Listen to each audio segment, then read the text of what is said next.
आ,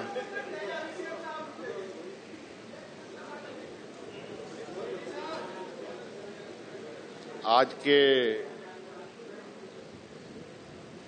इस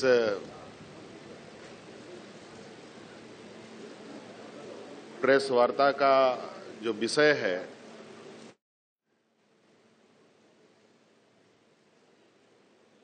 आप सभी पत्रकार मित्र हमारे साथ मंच पर उपस्थित दिल्ली के मुख्यमंत्री अरविंद केजरीवाल जी, पंजाब के मुख्यमंत्री मान साहब, राघव जी और सभी आप पार्टी के जो सदस्यगण यहाँ उपस्थित हैं, इससे मोटा मोटी आप लोगों को विषय भी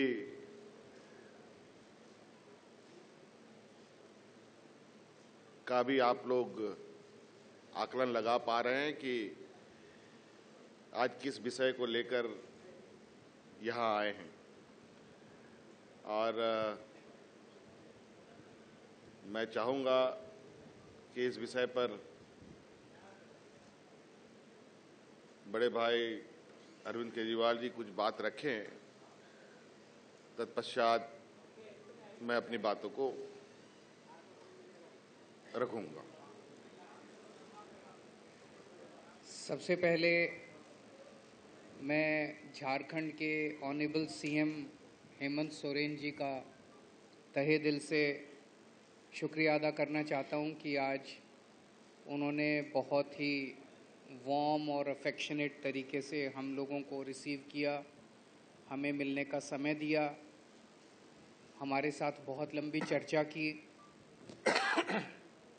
हेमंत जी के साथ हमारा काफ़ी समय से बहुत एक तरह से भाई का रिश्ता है, मैं अगर कह सकूं तो, और आपस में हम लोग कई विषयों पे समय समय पे चर्चा करते रहते हैं। आप सब लोग जानते हैं कि हम पूरे किस तरह से दिल्ली के लोगों के साथ अभी पिछले महीने बहुत बड़ा अन्याय हुआ, दिल्ली के लोगों का बहुत बड़ा अपमान किया गया, उनके जनतांत्रिक हक छीन लिए गए। सुप्रीम कोर्ट ने बहुत क्रांतिकारी फैसला दिया। सुप्रीम कोर्ट ने कहा कि दिल्ली के लोग जो सरकार चुनते हैं उस सरकार को काम करने के लिए सारी शक्तियां प्रदान की जा रही हैं। सुप्रीम कोर्ट ने सारी शक्तियां दिल्ली की सरकार को, दिल्ली एक यूनियन टेरिटरी माना जाता है, इसलिए समय समय पे मोदी सरकार ने हमसे बहुत सारी शक्तियां छीन ली थी, लेकिन 11 मई को सुप्रीम कोर्ट ने आदेश पारित करके वो सारी शक्तियां दिल्ली के लोगों को वापस, दिल्ली की चुनी हुई सरकार को, कि दिल्ली के लोग जिस भी सरकार को चुनेंगे, चाहे इस पार्टी की चाहे उस पार्टी की, उस सरकार को काम करने के पूरे अधिकार होंगे।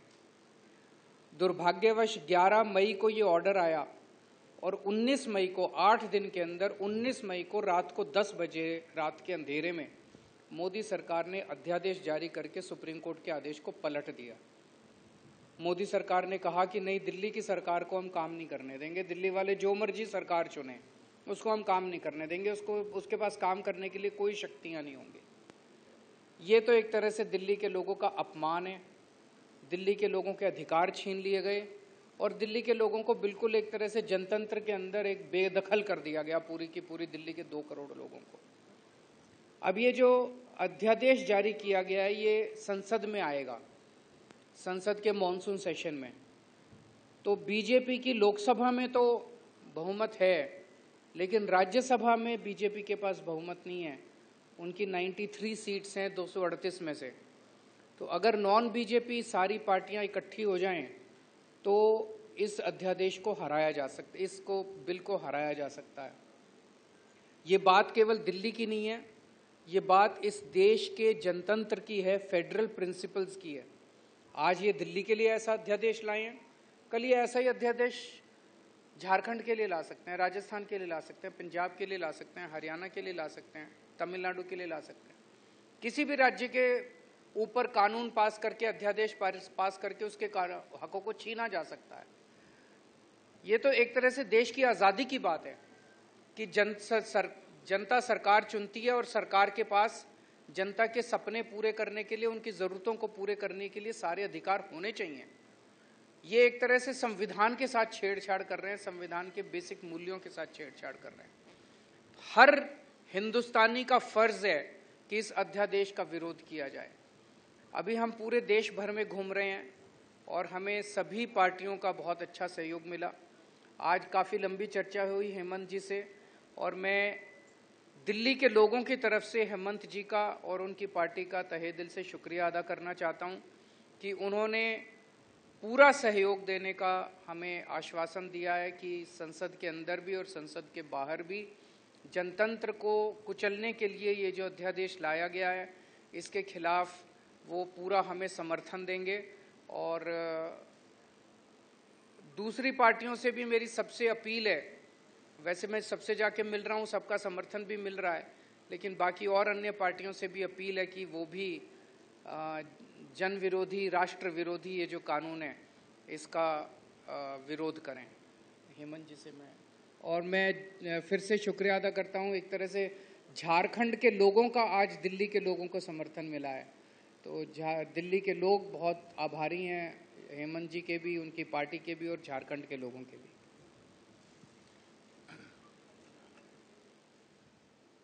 पत्रकार मित्रों, जैसे कि अभी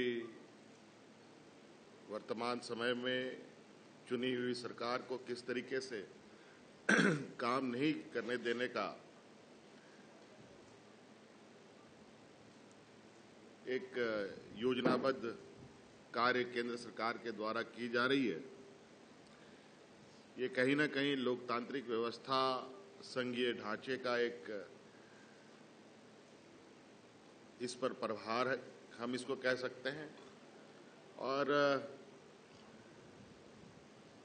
जो इस देश की ताकत जिसको हम कह सकते थे, अनेकता में एकता,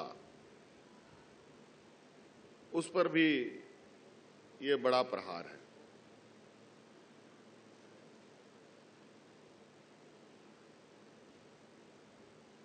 संघीय ढांचे की तो बात केंद्र सरकार करती है, लेकिन कार्य उसके बिल्कुल विपरीत होती है। आज बिल्कुल ये स्पष्ट रूप से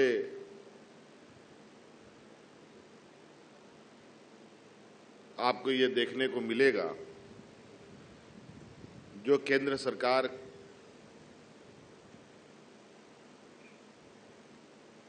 के सहयोगी सरकार नहीं है, उन सभी सरकारों की कमोवेश एक सी स्थिति है।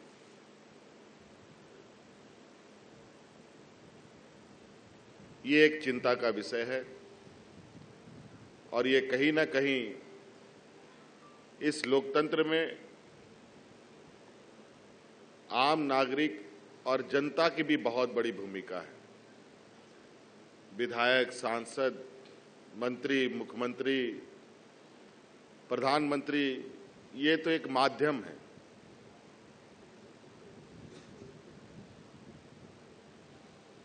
अभी कुछ दिन पहले इस देश के 125 करोड़ के उम्मीदों की मंदिर लोकसभा का उद्घाटन हुआ। उस दिन सिर्फ लोकसभा का ही उद्घाटन नहीं, उस दिन उसी लोकतंत्र के मंदिर के चंद कदमों पर और भी कई 2-3 घटनाएं घटी।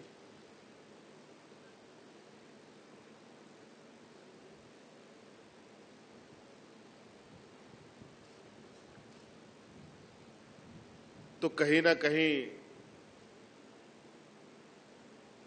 ये सिर्फ सरकारों पर, जो गैर भाजपा शासित सरकारें हैं, उन पर प्रहार नहीं है, बल्कि उस राज्य की जनता के ऊपर प्रहार है।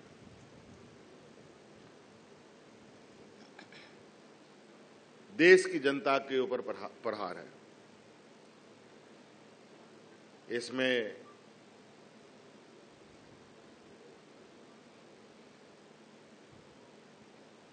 इस विषय को लेकर हम अभी और गहराई से पार्टी के अंदर चर्चा करेंगे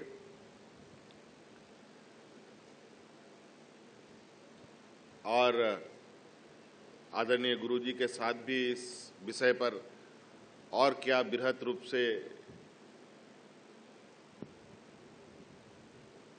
इस पर लोकतांत्रिक व्यवस्था को मजबूत करने पर आगे बढ़ा जाए, इस पर हम लोग काम करेंगे। और आज मैं समझता हूं कि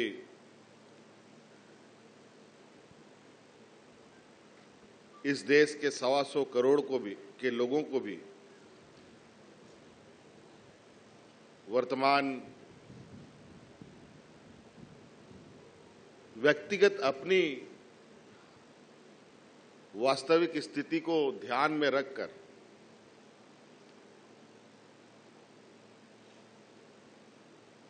देश के लोकतंत्र का हिस्सा बनने का प्रयास हो।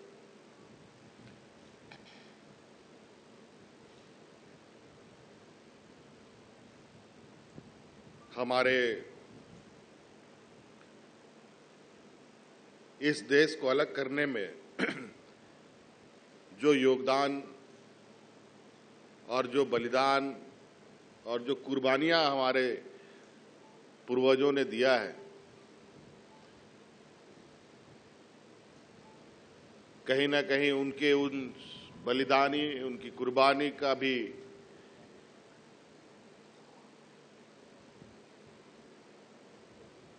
मजाक उड़ाने का प्रयास है। और इस लोकतंत्र को बचाने का भी जो सब लोगों की भूमिका है, उसको कैसे सुनिश्चित किया जाए,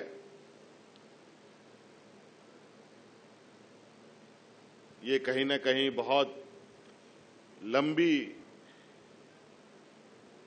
और मजबूती के साथ एक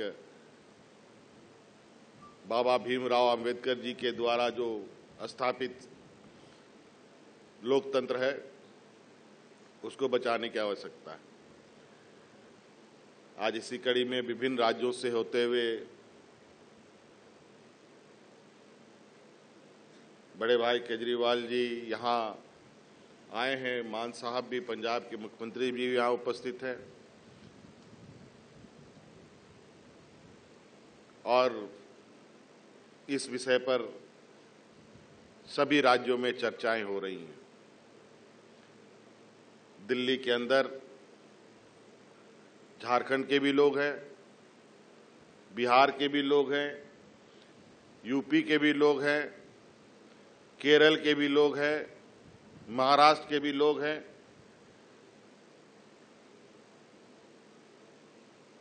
पूरे देश के लोग और पूरा देश का जनप्रतिनिधि